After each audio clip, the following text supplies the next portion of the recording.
ሰላም የኔ ቤተሰቦች እንዴት ናችሁልኝ?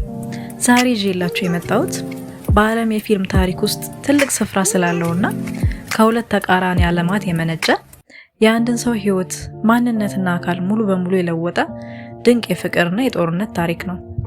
አቫታር በጣም ስኬታማና ተወዳጅ በሆነው ፊልሙን የጻፈውና ዳይሬክት ያደረገው በታዋቂው የሆሊውድ ንጉስ በጄምስ ካሜሮን ዳይሬክት ተደርጎ የቀረበ እጅግ በጣም ቆንጆ ፊልም ነው። ይህ ፊልም በውስጡ ፍቅር እንዴት ሰውን እንደሚለውጥና ለአንድ እውነተኛ ፍቅር ሲባል የሚከፈልን ታላቅ መስዋዕትነት ያሳየናል። ለዚህ ቻናል አዲስ የሆናችሁ ሰብስክራይብ በማድረግ ቤተሰባችንን ተቀላቀሉ።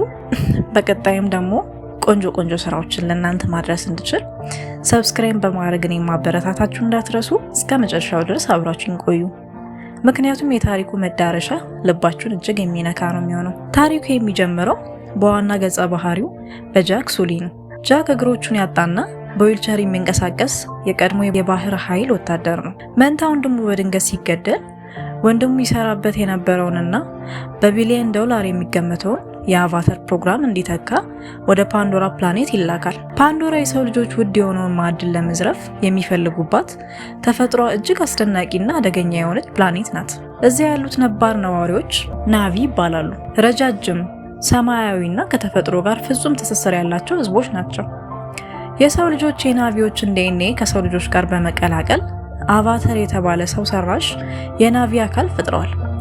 ጃክ ወደ አቫታር አካሉ ሲገባ ከዓመታት በኋላ ለመጀመሪያ ጊዜ እግሮቹን አግኝቶ መራመድ ጀመረ። ወዲያውኑ ከሳይንቲስቷ ዶክተር ግሬስ እና ከቡድኑ ጋር በመሆን ወደ ፓንዶራ ጥልቅ ጫካ ለመጀመሪያ ጊዜ የመስክ ጉብኝት ይወጣሉ። የጃክ ዋና ስራ ወታደር እንደመሆኑ መጠን ሳይንቲስቶቹን ከአደገኛ አውሬዎች መጠበቅ ነበረ። ነገር ግን የጦር አዛዡ ኮሎኔል ካውሪች አንድ ተልዕኮ ይሰጠዋል። ወደ ናቪዎች መንደር ግባ፣ ባህላቸውንም ወቅ እና እኛ ያንን ማዕድን እንድንቆፍር ቦታው እንዲለቁልን አሳምናቸው፣ ካልሆነ ግን በኃይል እናጠፋቸዋለን ይለዋል። ጃክ መጀመሪያ ላይ ይህንን ተልዕኮ ተቀብሎ እንደሰላ ይገባል። ነገር ግን ጫካ ውስጥ እያሉ ታሪኩን የሚቀይር አንድ ትልቅ ክስተት ይፈጠራል። ቡድኑ በጫካ ውስጥ እያለ ልክ እንደ ታንክ ግዙፍ የሆነ ጭንቅላቱ መዶሻ የሚመስል ሃመር ሄድ ቲኖቴር የተባለ አስፈሪ አውሬ ይጋፈጣቸው። ሳይንቲስቶቹ በፍርሃት ቆሞ ጃክ እንዳይንቀሳቀስ ይነግሩታል። ጃክ ግን ወታደር ስለሆነ ወደ አውሬው እየጮኸ በመሮጥ ያስፈራረዋል። አውሬውም ትቶት ይሄዳል። ጃክ አውሬውን አባረርኩ ብሎ ሲደሰት ግን ከበስተጀርባው የፓንዶራ እጅግ ጨካኝና አስፈሪው አዳኝ አውሬ ትልቅ ጥቁር አንበሳ የሚመስል አውሬ በድንገት ይከሰታል። ያ አውሬ በምንም አይነት ማስፈራሪያ የማይመለስ በመሆኑ ጃክ ሕይወቱን ለማዳን በጫካ ውስጥ መሮጥ ይጀምራል። አውሬው እያሳደደው ሳለ ጃክ አመልጣለሁ ብሎ በትልቅ ፏፏቴ ላይ ወደ ጥልቅ ወንዝ ይዘላል። ጃክ ከውሃ ውስጥ ሲወጣ መሸኛ ሄሊኮፕተሯ በጫካው ጥቅጥቅነት ምክንያት ልታገኘው አልቻለች። ሌሊቱ ደግሞ በፍጥነት እየመሸ መጣ። በፓንዶራ ጫካ ውስጥ ሌሊት ብቻውን ማደር ማለት ሞትን በእጅ ከመንካት አይለይም። ሌሊቱ ሲተካ ጫካው ሙሉ በሙሉ በባዮል ሚኒስት መብራቶች ይሽቆጠቆጣል። እጅግም ያምራል፣ ግን ደግሞ በጣም አደገኛ ነው።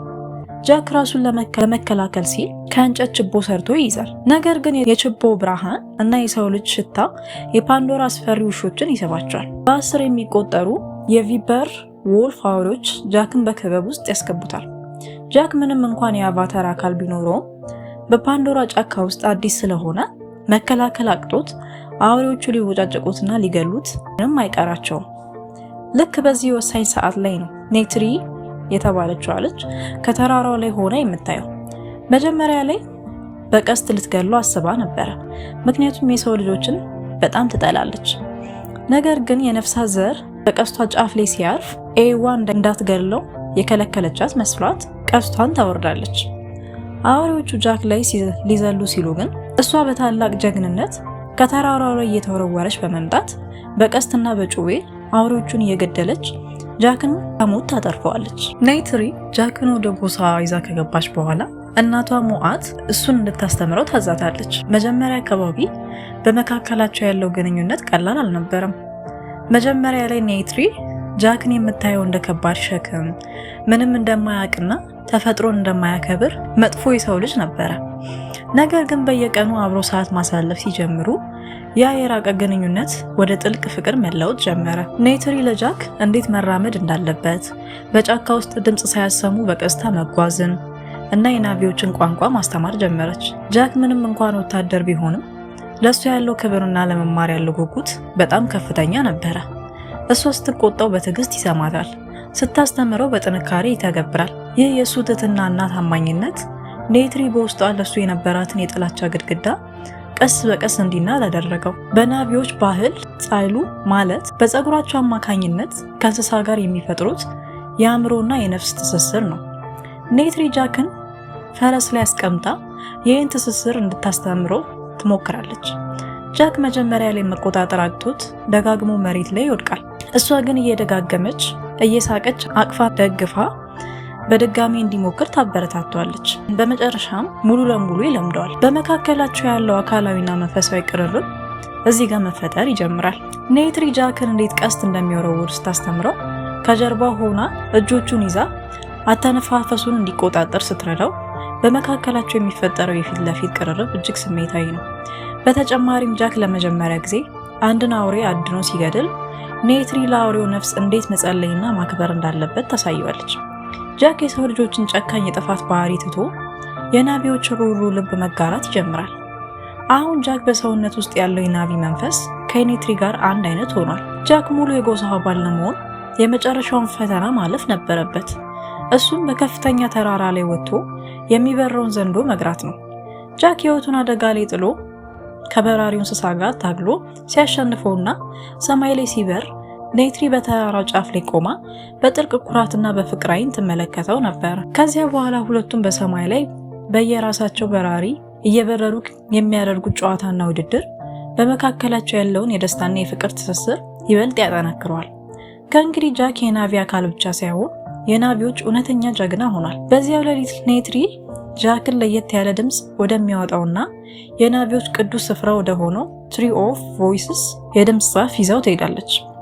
እዚያ ቦታ ላይ ሆኖ ኔትሪ ለጃክ በጎሳው ባህል መሰረት አሁን ሚስት ማግባት እንደሚችልና ከፈለገ ከጎሳ ውስጥ ቆንጆ ሴት መምረጥ እንደሚችል ትነግረዋለች። ጃክ ግን ወደ እሷ በጥልቀት ተመልክቶ እጆቿን ይዞ እኔ መምረጥ የምፈልገው አንቺን ነው፣ ነገር ግን አንቺ እኔን መምረጥሽን እርግጠኛ አይደለሁም ይላታል። ኔትሪም በጥልቅ ስሜት ሆና እኔ ቀድሜውኑ መርጫለሁ ትሏለች። ሁለቱም እርስ በርሳቸው በዚህ በአማረ መልኩ ስሜታቸውን ከተገላለጹ በኋላ ተቃቅፈው ተሳስመው በዚያ በቅዱሱ ዛፍ ስር ፍቅራቸውን በጋብቻ ያጸናሉ። ይህ ግንኙነታቸው ፍጹም መንፈሳዊና ከምንም በላይ ጥልቅ ነበረ። ይህ የፍቅር ሰማይ ግን ብዙም ሳይቆይ ወደ ጥቁር ደመና ተቀየረ።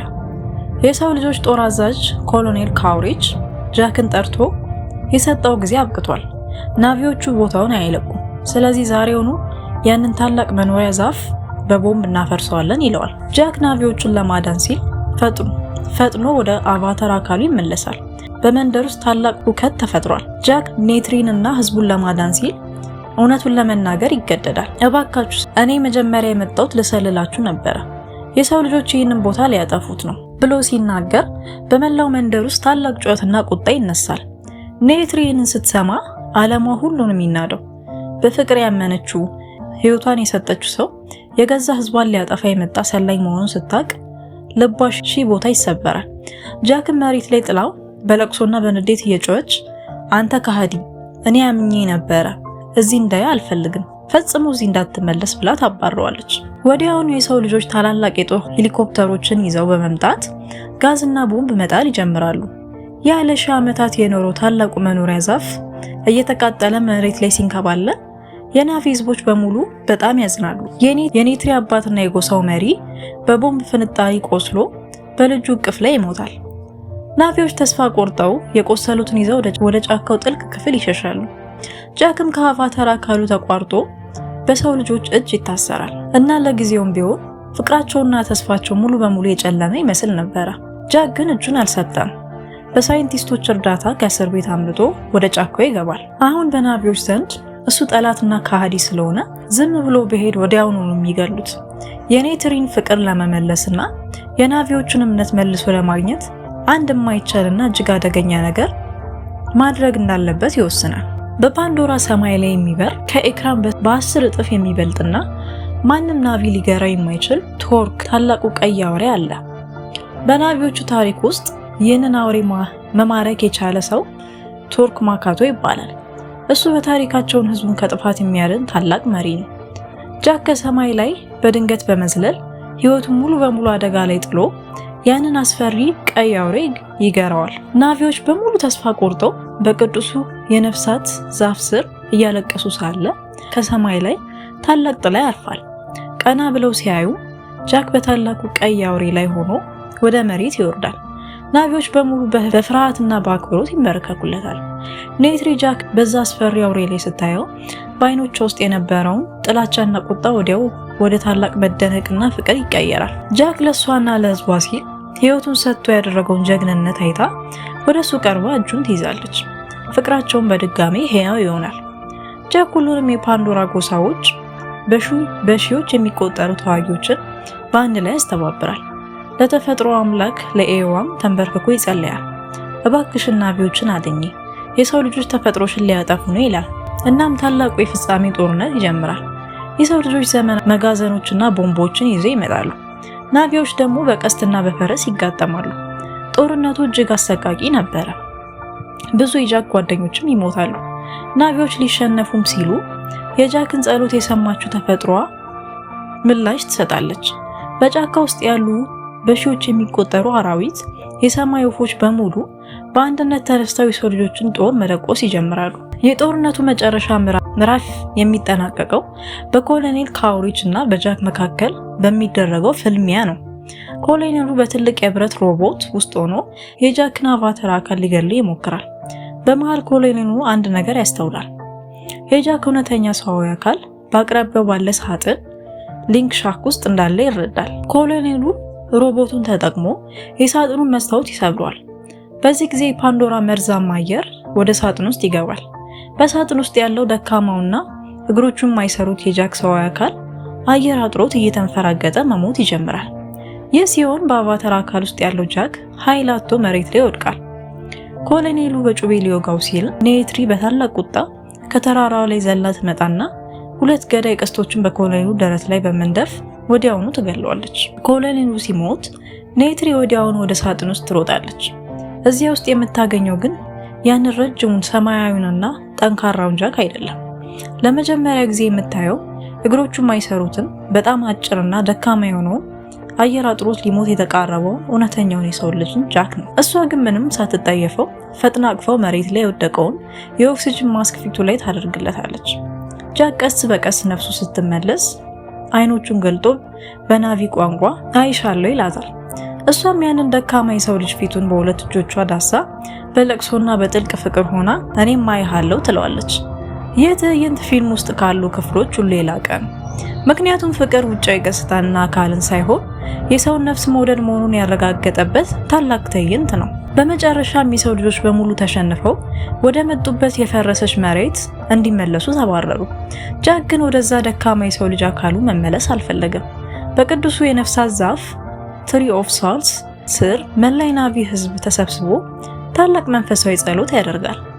የጃክ ሰዋዊ ነፍስ ሙሉ በሙሉ ከሰውነቱ ወጥታ ወደ አቫታር አካሉ ትሸጋገራለች። ፊልሙ የሚዘጋውም ጃክ ሰማያዊና ትላልቅ የናቪ አይኖቹን በኃይል ሲገልጥ ነው። አሁን እሱ ሙሉ በሙሉ ናቪ ነው። ከኔትሪ ጋር ለዘላለም በፍቅር ለመኖር በፓንዶራ ቀርቷል። እንግዲህ ጓደኞቼ አቫታር ፍቅር ውጫዊ ገጽታን ሳይሆን የሰው ነፍስ መውደድ መሆኑን ያሳየ ድንቅ ፊልም ነው። እናንተስ በጃክ ቦታ ብትሆኑ ለፍቅር ስትሉ የነበራችሁን ህይወትና ሙሉ ማንነታችሁን ትለውጡ ነበረ?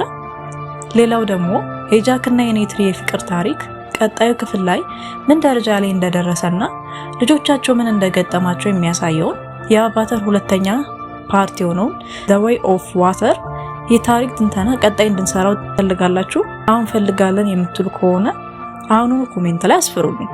ቪዲዮ ከተመቻችሁ ላይክ ማድረጋችሁንና ቀጣይ ውብ ታሪካዊ የፍቅር ፊልሞችን አብረን እንድንገመግም ሰብስክራይብ በማድረግ ቤተሰብ መሆን እንዳትረሱ። በሚቀጥለው ቪዲዮ እስክንገናኝ ሰላም ሁኑልኝ።